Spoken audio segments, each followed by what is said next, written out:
Hello मित्रांनो, मी Satyam sir तुमच्या सगळ्यांचं स्वागत करत आहे आपल्या मुकेश सर चॅनलवरती। तर चला, आपण केटीजी अँड रेडिएशन हा चॅप्टरचा स्टडी करत होतो डेप्थमध्ये एकदम।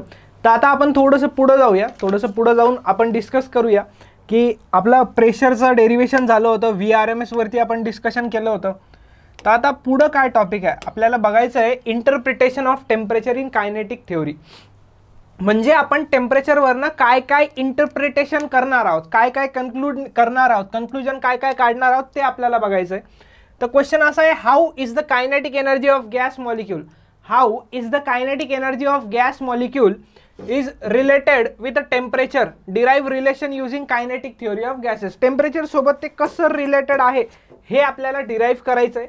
तर चला आपण डिराइव्ह करूया त्याला की कसं टेम्परेचर सोबत ते रिलेटेड आहे। सगळ्यात पहिली गोष्ट, परत त्याच गोष्टीवरती मी जातोय। आपण जे आधी फॉर्म्युले बघितले, तर प्रेशरचा फॉर्म्युला बघितला होता, P = 1/3 रो VRMS स्क्वेअर।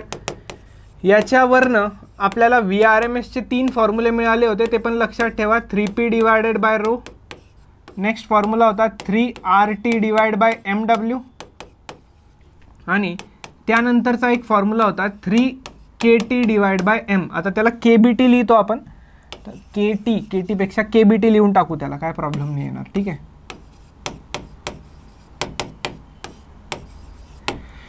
चलो ठीक आहे, इथपर्यंत आपण मागच्या लेक्चर्समध्ये बघितलं, यावरती आपण क्वेश्चन्स पण बघितले। आता टेम्परेचर वरती काय इंटरप्रिट आपण करू शकतो तर ते आपल्याला बघायचं आहे, ठीक आहे। थोडंसं लक्ष द्या, कायनेटिक एनर्जीचा फॉर्म्युला माहिती असणार तुम्हाला। कायनेटिक एनर्जीचा काय फॉर्म्युला आहे? कायनेटिक एनर्जीचा फॉर्म्युला आहे ½ m/v²। आता सगळ्यात इम्पॉर्टंट गोष्ट काय माहिती आहे का, केटीजी या चॅप्टरमध्ये आपल्याला व्ही हे खूप वेगवेगळ्या टाईपचे, मी सगळे व्ही डिस्कस केलेले आहेत। जसं की मोस्ट प्रोबॅबल, मीन केलेलं आहे, मोस्ट प्रोबॅबल केलेलं आहे, त्यानंतर आपण रूट मीन स्क्वेअर बघितलं आहे, मीन स्क्वेअर बघितलं आहे। तर हे कोणतं घ्यायचं, तर हे घ्यायचं RMS। का RMS? RMS speed, RMS velocity जी आहे ना गॅसची, ती सगळ्यात जास्त रिलायबल आहे, सगळ्यात जास्त रिलायबल आहे कोणची? RMS स्पीड ऑफ गॅस, ठीक आहे। तर इथपर्यंत ठीक आहे, इथपर्यंत काही प्रॉब्लेम नाही आहे। आता व्हीचे फॉर्म्युले काय काय आपल्याकडं, व्हीचे काय काय फॉर्म्युले बघा, आपलं व्हीचे फॉर्म्युले आहेत तुमच्याकडं, लिहिले मी इथं, ठीक आहे। व्हीचे काय काय फॉर्म्युले, तर मी आता तिन्ही फॉर्म्युले पुट करून थोडंसं इलॅबरेटिव्ह वेमध्ये सांगणार आहे। इतक्या डेप्थमध्ये बुकमध्ये नाही दिलेलं, आपण थोडंसं जास्त डेप्थमध्ये जाऊया याला आता, ठीक आहे। चला, kinetic energy is equals to ½ m। मला सांगा, VRMSचा हा फॉर्म्युला इथं यूज करतो। VRMSचा जर VRMSचा स्क्वेअर आहे ना, तर इथं काय येऊन जाणार बाळांनो? 3P/रो येऊन जाणार। काय येऊन जाणार? 3P/रो। VRMSचा स्क्वेअर आहे ना, हे फक्त VRMS आहे, स्क्वेअर जर केला त्याचा तर इकडे काय होऊन जाणार? रूट निघून चाललं जातं, ठीक आहे। चला,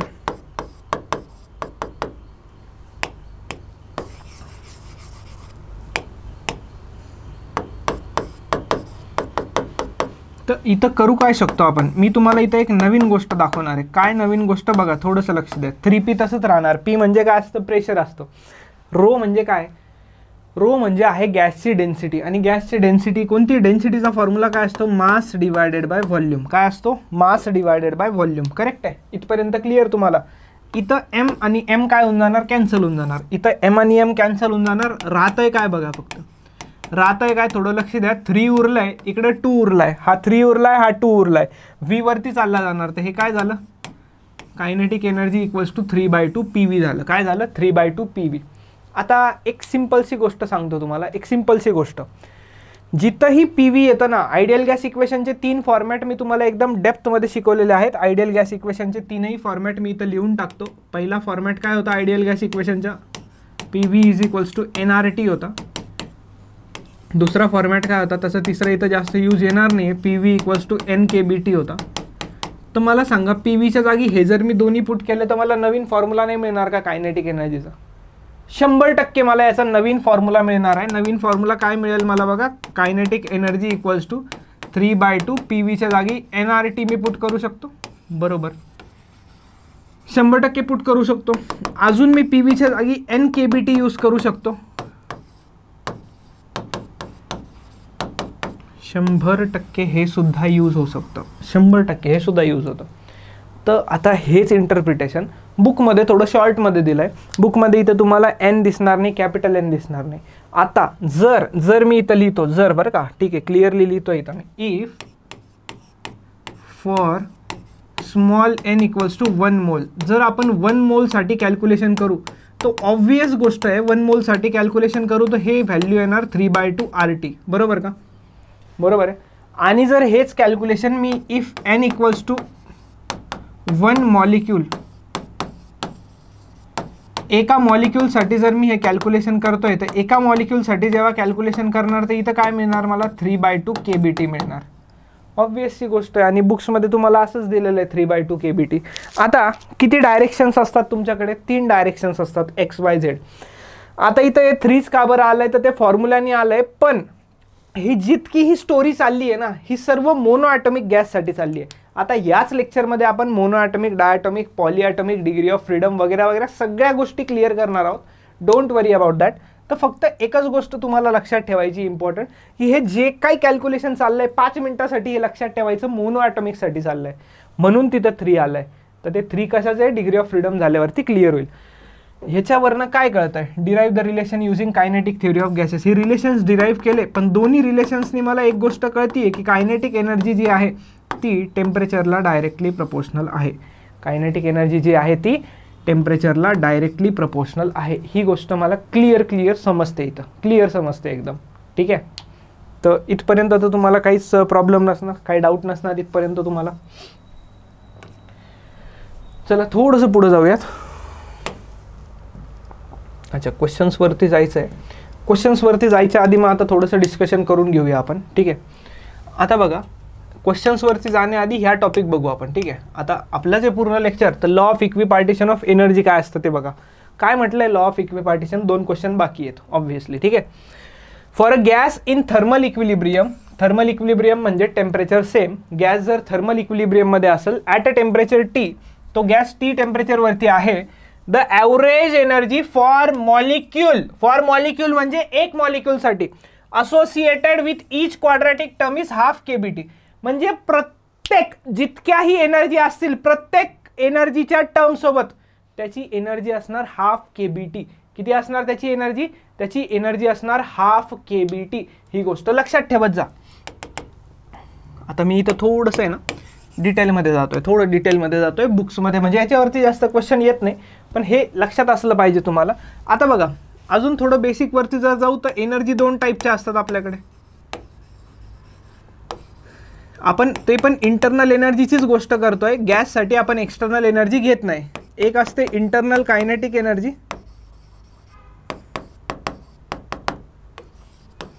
आणि एक असते इंटरनल पोटेन्शियल एनर्जी. ही इंटरनल कायनेटिक एनर्जी रिलेटेड आहे फक्त आणि फक्त टेम्परेचरवरती. खूप इम्पॉर्टंट, फक्त आणि फक्त कशावर रिलेटेड आहे? टेम्परेचरवरती रिलेटेड आहे. आणि इंटरनल पोटेन्शियल एनर्जी कशावर रिलेटेड आहे? तर इंटरनल पोटेन्शियल एनर्जी रिलेटेड आहे इंटरमॉलिक्युलर फोर्सेसवरती. कशावरती? इंटरमॉलिक्युलर फोर्सेसवरती. आणि इंटरमॉलिक्युलर फोर्सेसला आपण IMF लिहितो आणि याची व्हॅल्यू आपण 0 घेतो फॉर आयडियल गॅस. म्हणजे आपल्याला जी काय एनर्जी आहे ना गॅसची, आपण गॅसच्या ज्या काही कायनेटिक एनर्जीची गोष्ट करतोय तर ती कायनेटिक एनर्जी, पूर्ण इंटरनल एनर्जी कोण आहे? Kinetic energy. इंटरनल एनर्जीला युने डिनोट करतो. म्हणजे जिथंही आपली आतापर्यंत कायनेटिक एनर्जी कॅल्क्युलेशनमध्ये आलेली आहे तीच गॅसची काय आहे? तीच गॅसची आहे इंटरनल एनर्जी. तीच काय आहे गॅसची? Internal energy. ही गोष्ट लक्षात ठेवा. आयडियल गॅससाठी आपण इंटरमॉलिक्युलर फोर्सेस म्हणजे गॅसचे जे स्पियर्स कन्सिडर केलेत आपण, तर त्या स्पियर्समध्ये काहीही इंटरॅक्शन नसतं. त्या स्पियर्समध्ये काहीही इंटरॅक्शन नसतं, आपण असं ॲज्युम केलेलं असतं. ठीक आहे, चला तर मग मी आता एक हाफ kBT कडे थोडंसं वळतो. जर माझ्याकडे एक मॉलिक्यूल आहे आणि त्यात पण 1 डिग्री ऑफ फ्रीडम आहे. सर एक मॉलिक्यूल आणि 1 डिग्री ऑफ फ्रीडम काय? थोडंसं 5 ते 10 मिनटं पूर्ण लेक्चर बघा. डिग्री ऑफ फ्रीडम काय असतं काय नाही मी त्याला F लिहिणार आहे आता फक्त. F लिहिणार आहे आता फक्त. एक मॉलिक्यूल 1 डिग्री ऑफ फ्रीडम असेल तर एनर्जी असते बाळांनो हाफ kBT. किती असते? Half kBT. क्लिअर इथपर्यंत? जर N मॉलिक्यूल असले आणि त्यातही एकच जर डिग्री ऑफ फ्रीडम असला, एका मॉलिक्यूलसाठी इतकी, तर N मॉलिक्यूलसाठी किती? Half an into KBT. Correct आहे का? एका मॉलिक्यूलची किती होती? Half KBT. हे त्यांनीच सांगितलं. जर मी n मॉलिक्युल्स घेतले तर हाफ इंटू n KBT. बरोबर. आता जर मी इथं म्हटलो की n मॉलिक्युल्सच राहू देणार मी, पण डिग्री ऑफ फ्रीडम f घेणार, n मॉलिक्युल्स आणि f डिग्री ऑफ फ्रीडम, तर f नी मल्टिप्लाय करून टाकू. हे एका डिग्री ऑफ फ्रीडमसाठी होतं. f डिग्री ऑफ फ्रीडमसाठी होणार f/2 n इंटू KBT. आणि ह्यालाच आपण म्हणणार इंटरनल एनर्जी. काय म्हणणार? Internal energy. अजून 2 फॉर्म्युले येतील असं वाटत नाही तुम्हाला? का बरं? n KBTला nRT सुद्धा लिहू शकतो. Very good, very good. n KBTला आपण nRT सुद्धा लिहू शकतो. करेक्ट आहे. बरोबर. U is equals to f/2 nRT. Important आहे. आणि nRT जिथं जिथं आलंय त्याला आपण PV सुद्धा लिहू शकतो. हे तिन्ही गोष्टी शक्य आहेत फक्त आणि फक्त आयडियल गॅस इक्वेशनच्या फॉर्मॅटमुळे. फक्त आणि फक्त आयडियल गॅस इक्वेशनच्या फॉर्मॅटमुळे या तीनही गोष्टी शक्य आहेत. कळालं का तुम्हाला? f/2 n KBT, f/2 nRT आणि f/2 PV. क्लिअर आहे इथपर्यंत? कळालं का? कळालं इथपर्यंत तुम्हाला? तीनही फॉर्म्युले इम्पॉर्टंट आहेत. f म्हणजे डिग्री ऑफ फ्रीडम असतं. काय असतं थोड्याच वेळात सांगणार, थोडं लक्ष द्या. आता माझ्यासाठी इम्पॉर्टंट काय माहिती का? माझ्यासाठी इम्पॉर्टंट आहे हेच. जर मॉलिक्यूलचा टाईप दिला नाही आहे मोनो ॲटॉमिक, डायटॉमिक, तर मी त्याच्यावरतीच जाणार. बघा क्वेश्चनवरती जाऊयात आता. काय म्हटलं आहे क्वेश्चनमध्ये? बघा, एकामध्ये 3 क्वेश्चन आहेत. Estimate the average thermal energy of helium atom. Helium ॲटमची thermal energy, average thermal energy काय करायची? इस्टिमेट करायची आहे. आता हेलियम म्हणजे मोनो ॲटॉमिक आहे, हे आपल्याला माहिती आहे. जरी माहिती असलं तर अजून असं समजा की मी तुम्हाला काही डिग्री ऑफ फ्रीडम वगैरे वगैरे काहीच शिकवलेलं नाही आहे, तर किती एनर्जी आली होती आपली ॲव्हरेज? बघितलं का इथं तुम्ही? हां, 3/2 KBT आली होती. कुठे गेली? हां, एक मॉलिक्यूलसाठी जर घेतली तर ही किती आली होती? 3/2 KBT आली होती. ठीक आहे. चला आता थोडंसं लक्ष द्या इथं. हां, estimate the average thermal energy. Average thermal energy म्हणजेच कायनेटिक एनर्जी, आणि याचाच अर्थ इंटरनल एनर्जी पण होती. आणि ती ॲव्हरेज आपण घेणार 3/2 KBT. का बरं 3/2 KBT? हेलियम आहे म्हणून. अच्छा सर, जर H2 दिला, O2 दिला तर कसं करायचं? तर ते थोडंसं आपण पुढे डिस्कस करणार आहोत. Don't worry about that. बघा, सगळ्यात आधी KBची व्हॅल्यू आपल्याला माहिती असते. आपल्याला माहिती पाहिजे फक्त टेम्परेचर. तर त्यांनी म्हटलंय पहिले रूम टेम्परेचरवरती, तर पहिल्यावरती रूम टेम्परेचर बघूया. Room temperature T equals to 300 kelvin. Sir 27 दिलंय. अरे बाळा, ते डिग्री सेल्सिअसमध्ये, आपल्याला केल्विनमध्ये कन्वर्जन करावे लागतात त्याचे.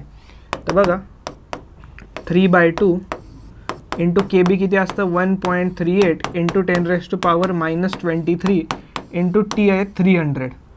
तर सगळ्यात इम्पॉर्टंट अशी गोष्ट आहे, हे आपलं होऊन जाणार 150. ठीक आहे. हे 150 झालं, हा 0 आणि हा पॉईंट कॅन्सल, तर हे 13.8 झालं. 13.8ला 3 मल्टिप्लाय करू शकतो. 3 8 जा 24, 2 3 3 जा 9, 9 + 2 11, 3 1 जा 3 4, 41.4 इंटू 15 इंटू 10⁻⁻23. याला कॅल्क्युलेशन करून सॉल्व्ह होऊ शकतं. 15 4 जा 60, 6 आलं आहे. 15 1 जा 15, 21 2 आलं आहे, आणि इथं 62. 621 इंटू 10⁻⁻23 जूल. ही झाली तुमची रूम टेम्परेचरवरती. आता ऑब्व्हियसली तुम्ही जर टेम्परेचर चेंज करणार, दुसऱ्यामध्ये दिलं आहे temperature on the surface of sun is 6000 kelvin, म्हणजे तुम्ही टीची व्हॅल्यू किती घेणार? आता टीची व्हॅल्यू तुम्ही घेणार 6000 केल्विन. तर आता 6000 केल्विनसाठी कॅल्क्युलेशन जर करायचं आहे तर बघा कसं करायचं. फॉर्म्युला चेंज नसतो होत 3/2 KBT. फॉर्म्युला चेंज नसतो होत 3/2 KBT. 3/2 KB किती? 1.38 इंटू 10⁻⁻23 इंटू T किती घेणार? 6000 घेऊन टाकायचा. ठीक आहे, ठीक आहे. सिम्पलशी गोष्ट. हे 2 0 आणि हा पॉईंट कॅन्सल, हे 2 आणि हे किती झालं? 30. 30 इंटू 3 किती? 90 इंटू 138 इंटू 10⁻⁻23. कॅल्क्युलेशन करून घेऊ. इथं 9चा टेबल येतो आपल्याला, येतो ना? हां, 9 8 जा 72, 7 9 3 जा 27, 27 + 7 34, 3 आणि हे 12 आणि एक 0 बाकी होता. तर हे झालं 10⁻⁻23 जूल. हे झालं तुमचं दुसरं आन्सर. अजूनही क्वेश्चन सॉल्व्ह नाही झालेला बाळांनो, कारण की आपल्याला टेम्परेचर ऑफ 10 मिलियन केल्विन दिलं आहे. 10 मिलियन, बापरे किती टेम्परेचर असणार जबरदस्त. आपल्याला काय, आपल्याला आन्सरशी मतलब आहे.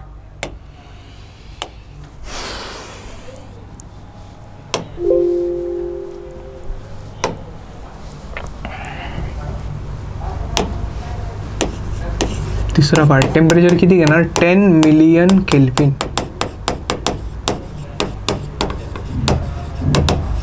10 मिलियन केल्विन, याला थोडंसं कन्वर्ट करू ना. मिलियन म्हणजे किती असतं, 10⁶ असतं. अरे बापरे, किती घेणार मग आपण इथं. 3/2 KBT फॉर्म्युला होता ॲव्हरेज एनर्जीचा. 3/2 KB तर माहिती ना आपल्याला, 1.38 × 10⁻⁻23 इंटू टेम्परेचर किती घेणार, 10 × 10⁶ घेणार. अरे हे तर सोपं झालं आहे ना. हे 0 आणि हा पॉईंट कॅन्सल. 13.8 × 3 करून टाका. 13.8 × 3, 3 8 जा 24, 3 3 जा 9, 11, 1 आला आहे. 41.4 / 2 इंटू 10⁻⁻17. तर आपलं हे आन्सर आलं आहे 220.7 इंटू 10⁻⁻17 जूल. झाला क्वेश्चन सॉल्व. क्वेश्चनच सॉल्व झाला रे. अरे बाबा क्वेश्चनच सॉल्व झाला, संपला क्वेश्चन. कळालं का क्वेश्चन कसा सॉल्व करायचा. सिम्पल बोर्ड लेवलचा क्वेश्चन होता. पुढे जाऊन CET नीट JEE पण बघू. अजून 1-2 टॉपिक आपण कंबाईन करून आता क्लब. पुढचा टॉपिक, पुढचा question. Find kinetic energy of 5 litre gas at STP. STP म्हणजे स्टँडर्ड टेम्परेचर प्रेशर, पण व्हॉल्यूम दिलेलं आहे आपल्याला 5 लिटर. कन्वर्ट करून घ्या. 5 × 10⁻³ मीटर क्यूब. ठीक आहे. नेक्स्ट स्टँडर्ड प्रेशर P दिलेलं आहे इंटू 10⁻⁵ Nm/m². ओके ठीक आहे. इथपर्यंत तर काहीच डाऊट नाही आहे. मग आता पुढं काय करायचं आहे, थोडंसं लक्ष द्या. पुढं काय करायचं सांगतो तुम्हाला मी आता. थोडंसं फोकस राहू द्या. तुम्हाला काढायचं आहे कायनेटिक एनर्जी. कायनेटिक एनर्जीचे फॉर्म्युले आपण आत्ता बघितले. हे U म्हणजे काय सर, U तर इंटरनल एनर्जी आहे ना. अरे बाळा, तीच तर कायनेटिक एनर्जी आहे तुमची, बरोबर ना. मग कोणता यूज करू, NKBT. टेम्परेचर नाही माहिती, STP म्हटलं आहे पण N नाही माहिती, परत नंबर ऑफ मोल्स नाही माहिती. हां, तो F/2 PV होऊ शकतो सर, पण गॅस वगैरे बद्दल बोललं नाही. तर इकडे आपण गॅसबद्दल बोललोही नव्हतो. तर कायनेटिक एनर्जीचा फॉर्म्युला काय येऊ शकतो इथून, 3/2 PV येऊ शकतो. आता हे 3 कसं चेंज होतं, काय होतं त्याला आपण पुढं बघूया, कसं जबाबदार असतात मॉलिक्युल्स त्याला. कायनेटिक एनर्जी 3/2 तसंच ठेवायचं. प्रेशर किती घेणार आपण, 1.013 इंटू 10⁻⁵ इंटू आणि काय व्हॉल्यूम आहे ना, 5 × 10⁻⁻3. थोडंसं लक्ष द्यायचं आता याला. 5 3 जा 15, 15 इंटू 1.013 इंटू 10⁻² डिवायडेड बाय 2. हे सॉल्व होऊन जातं आहे आपलं, बघा सॉल्व होऊन जातं आहे सिम्पली. याला मल्टिप्लाय करून घ्या मग डिवाइड करा. 15 3 जा 45, 15 3 जा 45, 15 1 जा 15 प्लस ते 4 19.15. ठीक आहे. Divide by 2 into 10⁻². आता बघा ना, याला 2 ने डिवाइड करून टाका. 0 हे किती होणार, 7.1 म्हणजे 597 इंटू 10⁻². याचाच अर्थ आपण याला लिहू शकतो 759.7 जूल. किंवा जर तुम्हाला ॲप्रॉक्सिमेशन करायचं आहे तर 760 जूल लिहिलं तरीही काही अडचण येणार नाही. कळाला क्वेश्चन तुम्हाला. बघा हा फॉर्म्युला तर आधी यूज झाला ना, पण बोर्ड्सच्या टेक्स्टबुक्समध्ये थोडंसं सिक्वेन्स मागे पुढे तर आपण आपल्या हिशोबाने मॅनेज करू शकतो. आपल्याला फक्त सगळे टॉपिक डेप्थमध्ये कव्हर करायचं आहे. हाच आपला एक इम्पॉर्टंट मोटो आहे. ठीक आहे.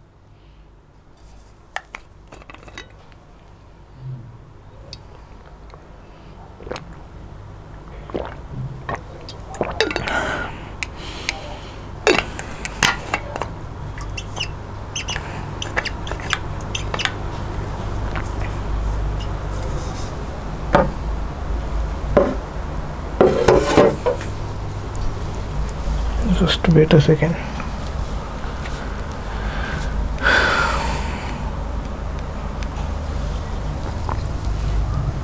चला,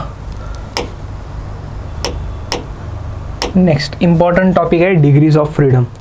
बुक प्रमाणे थोडंसं वेगळं जाऊन शिकवणार. डिग्रीज ऑफ फ्रीडम डायरेक्ट कसं डोक्यातना फिट झालं पाहिजे डिग्री ऑफ फ्रीडम असं शिकवणार. ठीक आहे. पूर्ण फिट होऊन जाईल degree of freedom, don't worry. Definition वगैरे बघून घेऊ.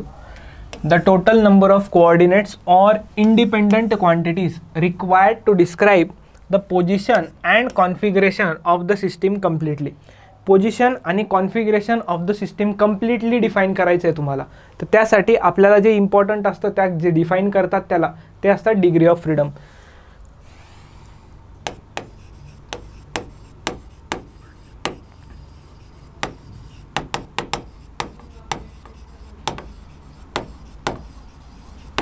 The number of independent ways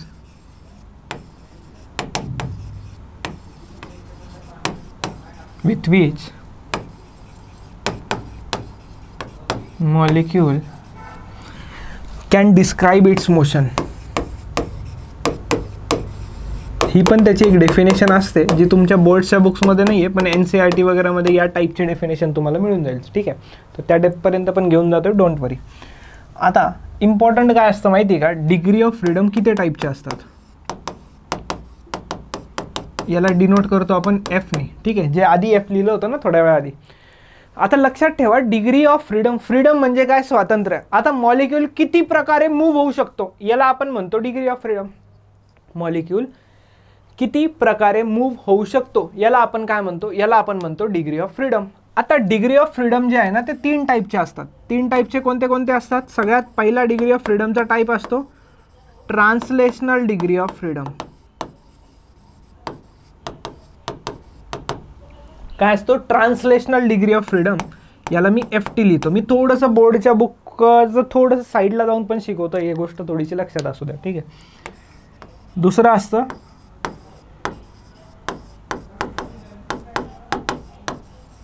rotational degree of freedom. दुसरं काय असतं रोटेशनल डिग्री ऑफ फ्रीडम, याला आपण लिहितो FRने. ठीक आहे, कशाने लिहितो याला आपण FRने लिहितो. आणि तिसरं असतं व्हायब्रेशनल डिग्री ऑफ फ्रीडम.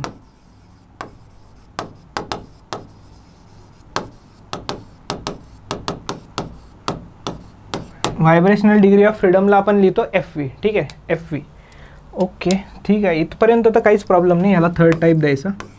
आता काय असतं ना, व्हायब्रेशनल डिग्री ऑफ फ्रीडम हे रेअरली असतं, प्रत्येक वेळेस प्रेझेंट नसतात. आता तुम्हाला आधी मोशन सांगून देतो. ट्रान्सलेशनल म्हणजे काय, ट्रान्सलेशनल म्हणजे स्ट्रेट लाईन. समजा हा माझा एक ॲटम आहे. ठीक आहे, हा जर माझा एक ॲटम आहे. ठीक आहे, हा ॲटम कुठं मूव्ह होऊ शकतो, इकडे Xमध्ये मूव्ह होऊ शकतो, Yमध्ये सुद्धा मूव्ह होऊ शकतो, झेडमध्ये सुद्धा मूव्ह होऊ शकतो. तर हे झालं त्याचे ट्रान्सलेशनल. हे काय झाले त्याचे ट्रान्सलेशनल डिग्री ऑफ फ्रीडम झाले. तर सगळ्यात important translational degree of freedom हा किती प्रकारे मूव्ह होऊ शकतो, 3 प्रकारे, Xमध्ये पण, Yमध्ये पण, झेडमध्ये पण. तर ट्रान्सलेशनमध्ये किती डिग्री ऑफ फ्रीडम आले, 3. आणि मला सांगा हे स्ट्रेट चालतं आहे ना, स्ट्रेट चालतं आहे, तर 3 डिग्री ऑफ फ्रीडम कोणते, हाफ M मास तर तेच आहे, वेलॉसिटी Xमध्ये plus half M Vy plus half M, तिसरं काय येणार तुम्हालाही माहिती आहे VZ². तर हे काय झालं त्याचं ट्रान्सलेशनल डिग्री ऑफ फ्रीडम. किती मिळाले तुम्हाला translational degree of freedom, 3 translational degree of freedom तुम्हाला इथं मिळाले. टोटलची बोलतोय आपण अजून मॉलिक्युल्सवरती गेलेलो नाही आहे. ठीक आहे, चला rotational degree of freedom. Rotation म्हणजे काय, रोटेशन म्हणजे फिरणे, घुमना जिसे हम कहते हैं हिंदी में. ठीक आहे, फिरतोय कशाच्या अबाउट. रोटेशन हे एका ॲक्सिसच्या अबाउट असतं. रोटेशन हे एका ॲक्सिसच्या अबाउट असतं, ही गोष्ट लक्षात ठेवा. आता समजा हा पेन आहे, हा पेन जर माझा असा मूव्ह करतोय, तर हा कोणत्या ॲक्सिसच्या अबाउट मूव्ह करतोय, रोटेट कोणत्या ॲक्सिसच्या अबाउट करतोय हा सांगा. ज्यांचं उत्तर Y असणार ना ते करेक्ट आहे. कसं समजायचं, काही म्हणतील सर Xमध्ये फिरतोय. नाही बाळा, रोटेशन अबाउट ॲन ॲक्सिस असतं. रोटेशन अबाउट ॲन ॲक्सिस म्हणजे हा पेन जो फिरतोय ना, तिन्ही ॲक्सिसमध्ये पिन लावून बघा त्या पेनला. सिम्पल ट्रिक आहे, तिन्ही ॲक्सिसमध्ये त्या पेनला पिन लावून बघा. म्हणजे जर असा रोटेट होतोय हा, Xमध्ये पिन लावली, अशी पिन लावून टेकली, तर तो मूव्ह नाही होणार, नाही घुमत नाही आहे तो. अच्छा ठीक आहे, असं नाही होते सर, Xमध्ये नाही होते, झेडमध्ये लावू सर. झेडमध्ये जर इकडून पिन लावली मी याच्यात तरी पण मूव्ह नाही होऊ शकत. तर हे X आणि झेडच्या अबाउट रोटेशन नाही आहे. Yमध्ये म्हणजे सेंटरमध्ये लावून टाका याला पिन, Yमध्ये हां फिरतोय. तर हे रोटेशन झालं अबाउट Y ॲक्सिस. हां कळालं का, हे रोटेशन कोणत्या ॲक्सिसच्या अबाउट आहे, हे X ॲक्सिस, Y ॲक्सिस आणि Z ॲक्सिस असे आहेत. हे बघा Yमध्ये पिन लावून बघा, मूव्ह नाही होऊ शकत. झेडमध्ये लावून बघा, झेडमध्ये इकडं जाम होतोय. इकडून लावून बघा अशी, हां हां आता फिरतोय. कोणत्या ॲक्सिसच्या अबाउट रोटेशन आहे? व्हेरी गुड, एक्स ॲक्सिसच्या अबाउट रोटेशन आहे. आणि हे तर तुम्ही सांगू शकता आता, हे कोणत्या ॲक्सिसच्या अबाउट रोटेशन आहे? हे आहे झेड ॲक्सिसच्या अबाउट रोटेशन. तर रोटेशनल कायनेटिक एनर्जीचा फॉर्म्युला माहिती पाहिजे तुम्हाला, तो असतो हाफ आय ओमेगा स्क्वेअर.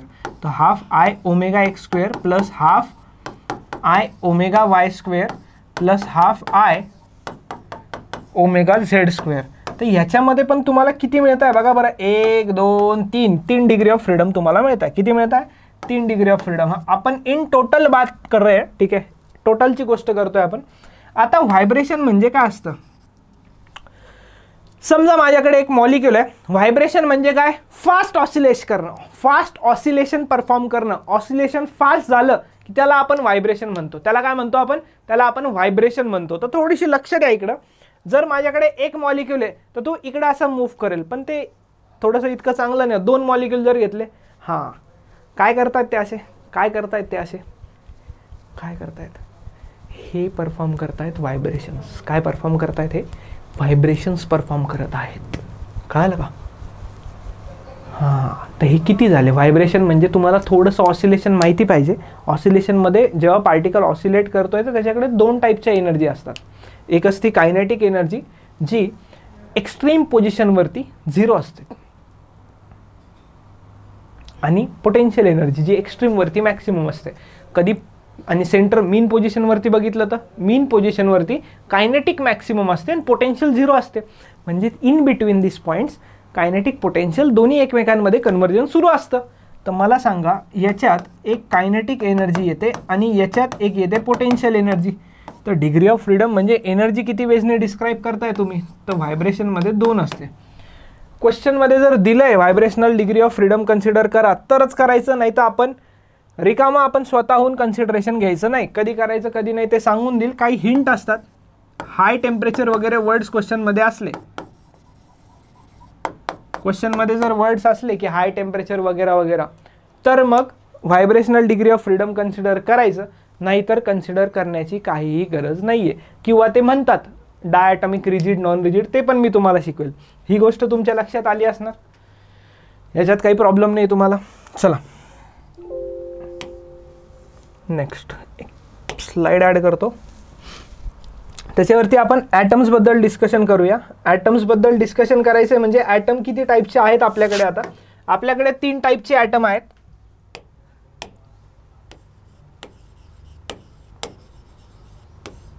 आपल्याकडे 3 टाईपचे ॲटम आहेत. एक आहे आपल्याकडे मोनो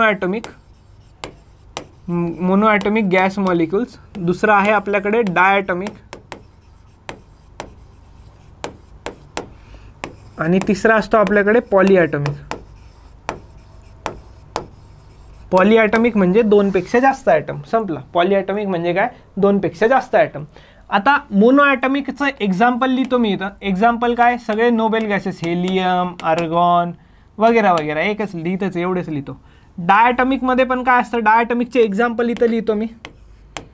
H2O2 N2, ठीक आहे, भरपूर झाले ना. H2O2 N2 2 पण खूप झाले एक्झाम्पल. N2 पण आहे तसं. नेक्स्ट, डायटॉमिकमध्ये 2 गोष्टी असतात. एक असतं डायटॉमिक रिजिड आणि एक असतं डायटॉमिक नॉन रिजिड. आता डायटॉमिक म्हणजे काय तुम्हाला माहिती आहे? 2 ॲटम असतील. 2 ॲटम असतील तर H2 झालं, O2 झालं, ठीक आहे. आता 2 ॲटम असे ठेवलेले आहेत. रिजिड म्हणजे काय? ते असे मूव्ह होऊ शकतात, असे होऊ शकतात, असे जाऊ शकतात, पण ते व्हायब्रेशन नाही करू शकत. का बरं? ते रिजिड आहे ना. रिजिड म्हणजे, रिजिडचा अर्थ काय असतो? जेव्हा 2 ॲटम किंवा 2 मॉलिक्युल्स मधलं डिस्टन्स कधीच चेंज होत नाही. Relative distance between 2 molecules doesn't changes even on the application of external force, तर त्याला आपण म्हणणार रिजिड. तर लक्षात ठेवायचं, जेव्हा रिजिड येईल, आता याच्यात काय येतं माहिती का? याच्यात फक्त ट्रान्सलेशन येतं. याच्यात काय येतं? फक्त ट्रान्सलेशन डिग्री ऑफ फ्रीडम येते. अच्छा, का बरं? थोड्याच वेळात कळतं. रिजिड जर असलं तर ट्रान्सलेशन तर सगळेच करणार आहे. हो, ट्रान्सलेशन तर सगळेच करणार आहे. हा पण ट्रान्सलेशन करणार आहे, रिजिड असो की नसो. अच्छा, पॉलीॲटॉमिकमध्ये पण 2 असतात बरं का. पॉलीॲटॉमिकमध्ये एक असतं लिनियर आणि एक असतं नॉन लिनियर. एक असतं लिनियर आणि एक असतं नॉन लिनियर. लिनियरचं एक्झाम्पल असतं C2H2 आणि नॉन लिनियरचं एक्झाम्पल घेऊन टाका CH4, ठीक आहे, होऊन जातं काम. आता लिनियरमध्ये ट्रान्सलेशन सगळ्यात असतं याच्यात पण ट्रान्सलेशन. आता खरी गोष्ट काय येते, आता इम्पॉर्टंट गोष्ट काय येणार आहे बघा, लक्ष द्या थोडंसं इथं. आता डायटॉमिक रिजिड असलं तर रोटेशन पण येणार, डायटॉमिक रिजिड असेल तर रोटेशन पण येणार, रोटेशन याच्यात सुद्धा येणार. रोटेशन फक्त मोनो ॲटॉमिकमध्ये नाही येत, ठीक आहे. हे तुम्हाला एकदम जबरदस्त असे ॲनिमेशननी मी तुम्हाला शिकवणार आहे, so don't worry about that.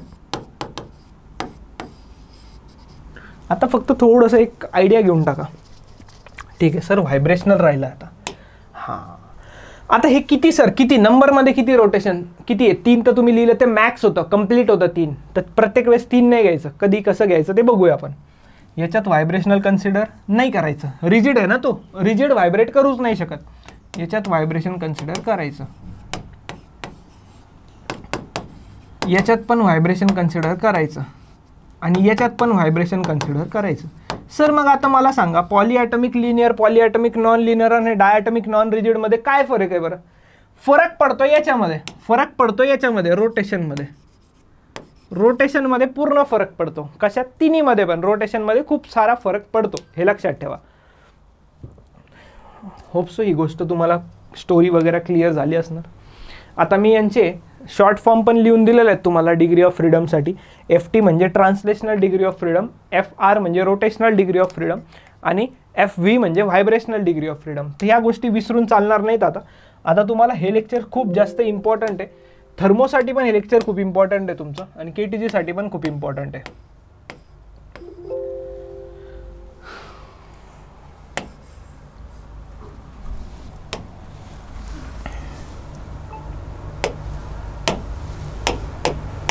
चलो नेक्स्ट आहे डिग्रीज ऑफ फ्रीडम. आता आहे मोनो ॲटॉमिक गॅस. आता काय आहे? आता मोनो ॲटॉमिक गॅसबद्दल बघूया, थोडंसं लक्ष द्या. मोनो ॲटॉमिक गॅस, ये क्या हो रहा है भाई, देखो अच्छे से. एक्समध्ये मूव्ह होऊ शकतो, वायमध्ये मूव्ह होऊ शकतो, झेडमध्ये सुद्धा मूव्ह होऊ शकतो. म्हणजे हे झाले त्याचे ट्रान्सलेशनल डिग्री ऑफ फ्रीडम. किती झाले? 3. किती झाले translational degree of freedom? 3. FT, F म्हणजे डिग्री ऑफ फ्रीडम आणि T म्हणजे ट्रान्सलेशन. तिन्हीमध्ये मूव्ह होऊ शकतो. रोटेट नाही करू शकत, एकच मॉलिक्यूल आहे ना. सर का बरं नाही रोटेट करू शकत? रोटेशनल कायनेटिक एनर्जीचा काय फॉर्म्युला होता? हे इथं खूप डेप्थमध्ये सांगतोय मी, बुक्समध्ये नाही दिलं इतकं. रोटेशनल कायनेटिक एनर्जी काय फॉर्म्युला होता? 12I omega square. आयचा फॉर्म्युला टायनी स्पियर कन्सिडर करत असतो आपण. टायनी म्हणजे काय? छोटासा स्पियर कन्सिडर करत असतो आपण, लक्षात ठेवा. आपण याला टायनी स्पियर म्हणजे छोटासा स्पियर कन्सिडर करतो, ही गोष्ट विसरून चालणार नाही. स्पियरचा मोमेंट ऑफ इनर्शिया असतो 2/5 mr स्क्वेअर आणि ही व्हॅल्यू R हे खूप छोटं असतं. R is less, very less. R खूप छोटं असतं, बरोबर. तर R खूप छोट्या असल्यामुळे याला आपण निग्लेक्ट करतो आणि हे निग्लेक्ट झालं तर बाळांनो हे पण निग्लेक्ट होऊन जाईल ना. कळत आहे का तुम्हाला? हे निग्लेक्ट झालं म्हणजे हे पण निग्लेक्ट होऊन जाईल. त्यामुळं आपण रोटेशनलच डायरेक्ट निग्लेक्ट करून टाकतो. कोणामध्ये? मोनो ॲटॉमिकमध्ये. सर मग व्हायब्रेशनलचं काय? व्हायब्रेशनल पण घेत नसतो याच्यात. याच्यात फक्त काय असतं माहिती आहे का? याच्यात फक्त आणि फक्त असतं ट्रान्सलेशनल. याचा सरळ अर्थ आहे मोनो ॲटॉमिक मॉलिक्यूलसाठी डिग्री ऑफ फ्रीडम असणार तुमचं 3.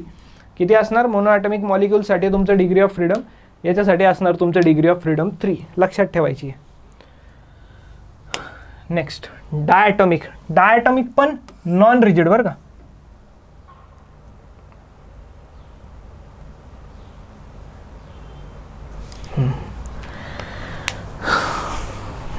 आता हे काय सर? हे नका बघू, ह्याच्यात तुम्हाला 3 दिसत असतील पण हे जवळजवळ मोर ऑरलेस सेम असतं. तर मला सांगा, हे जर 2 ॲटम आहे, हे एक्समध्ये कंबाईन मूव्ह होऊ शकतात, वायमध्ये पण कंबाईन मूव्ह होऊ शकतात, झेडमध्ये पण कंबाईन मूव्ह होऊ शकतात. तर मला सांगा, ट्रान्सलेशनल डिग्री ऑफ फ्रीडम 3 द्यायला काय हरकत आहे यांना?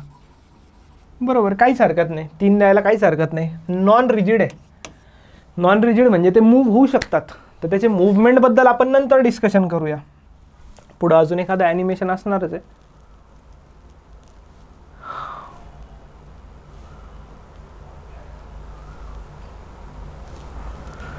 ठीक आहे, आपणच इथं बनवून टाकू नवीन एक. ठीक आहे, काही विषय नाही.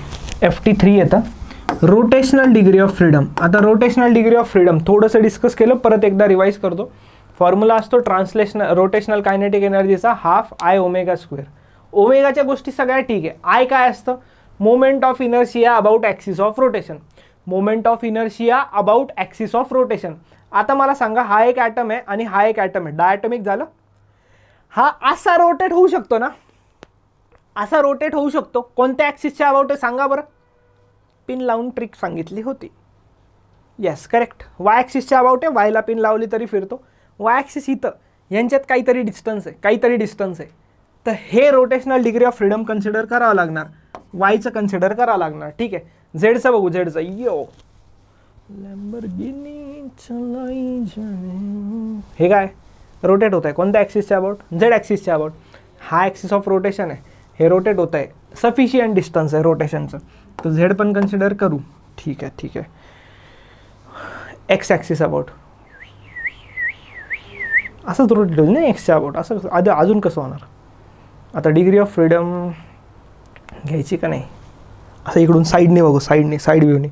हा ॲक्सिस ऑफ रोटेशन, अरे हाच ॲक्सिस ऑफ रोटेशन आणि तिथंच स्पियर आहे, तर जे डिस्टन्स आहे ते खूप छोटं होऊन जाईल. रेडियस खूप छोटी आहे टायनी स्पियरमुळं. तर एक्स ॲक्सिसचे रोटेशनल कन्सिडर नाही करायचं, तर फक्त दोनच कन्सिडर करायचे. कोणते? वाय ॲक्सिस आणि झेड ॲक्सिस. जर आपण असं घेतलं तर, जसं मी ओरिएंटेशन सांगितलं तसं बोलतो बरं का.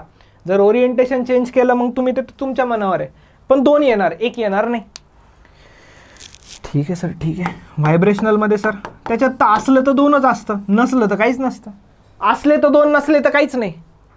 ठीक आहे. फॉरेन कंट्रीजमध्ये याला 1 कन्सिडर करता. आपल्याला नाही जायचं त्याच्यात, फक्त सांगितलं माहिती असण्यासाठी. आपल्यासाठी 2 असतं व्हायब्रेशनल. कोणते? कायनेटिक आणि पोटेन्शियल. होत आहे ना बघा, कायनेटिक पोटेन्शियलमध्ये कन्वर्ट होती. तर हे 2, 3 आणि 2, 5 आणि 2, 7. तर डिग्री ऑफ फ्रीडम किती घ्यायच्या याच्या डिग्री ऑफ फ्रीडम घ्यायच्या तुम्ही 7. किती घेणार? 7 घेणार. 7 हाय काही करायचीच नाही, 7 घेऊन टाकायच्या. ठीक आहे. नंतर नेक्स्ट,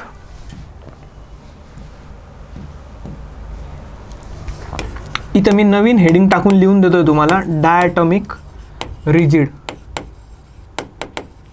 डायटॉमिक रिजिडमध्ये कायच फरक पडणार आहे बडं? कायच फरक पडणार आहे? ट्रान्सलेशनमध्ये 3 असतील बरोबर, रोटेशनमध्ये 2च असतील. का बरं 2च सर? रोटेशनमध्ये का बरं 2च घेतल्या तुम्ही?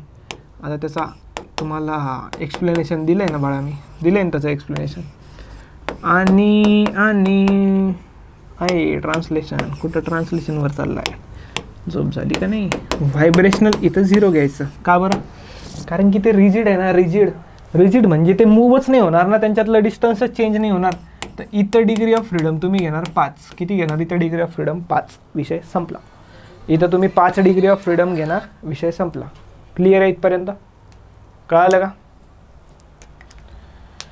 चला पुढं जाऊया थोडंसं आपण. डायटॉमिकवरनं थोडंसं पुढं जाऊया पॉलीॲटॉमिकवरती. हे डिग्री ऑफ फ्रीडम पॉलीॲटॉमिकमध्ये काय असतं? आता पॉलीॲटॉमिकमध्ये थोडंसं लिनियर, नॉन लिनियर. आता इथं काय दिलं आहे? Only linear. इथं मी थोडंसं एक नवीन स्लाईड ॲड करतो ना. हे ॲनिमेशन तुम्हाला भेटून जातील, ॲनिमेशन बघून घ्या. हे नॉन लिनियर आहे.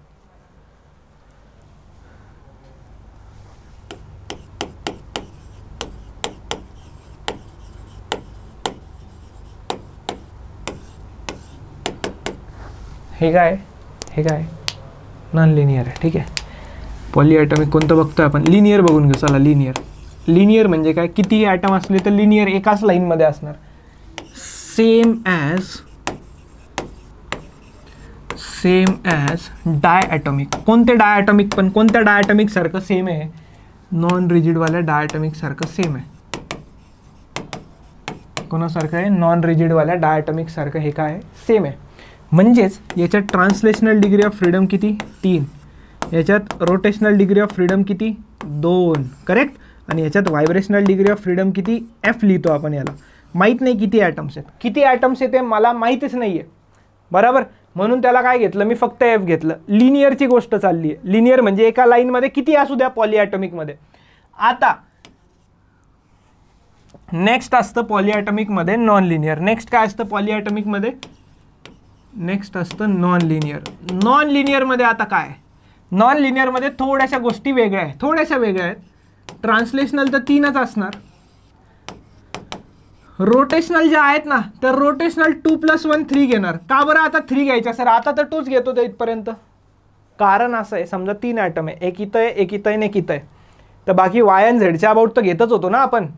आता एक्सच्या अबाउट रोटेट झालं तर हे असे 3 ॲटम्स आहेत ना, तर जे ॲक्सिस झाला रोटेशनचा तो सेंटर ऑफ मासमधून जर घेतला तर काहीतरी सफिशियंट डिस्टन्स आहे त्याच्यात, म्हणून इथं 2+1 3 केलं. आणि व्हायब्रेशनल इथं पण आपण किती घेणार? एफच घेणार. व्हायब्रेशनल इथं पण किती घेणार? एफच घेणार. तर मला सांगा आता इथं डिग्री ऑफ फ्रीडमवरती जर थोडीशी चर्चा केली, लिनियरच्या डिग्री ऑफ फ्रीडमवरती थोडंसं डिस्कशन करू आपण. तर हे 3+2 5+f झालं. किती झालं? 5+f झालं. कळलं का? 5+f. आणि हे किती झालं नॉन लिनियरसाठी? नॉन लिनियरसाठी हे झालं 6+f. कळलं का? आता हे जे एफ आहे ना, तर ते टोटल डिग्री ऑफ फ्रीडम असतं बरं का. ते एफ आणि हे एफ कॅन्सल नका करू दोन्हीकडचं. ते एफ आणि हे एफ कॅन्सल नका करू दोन्हीकडचं.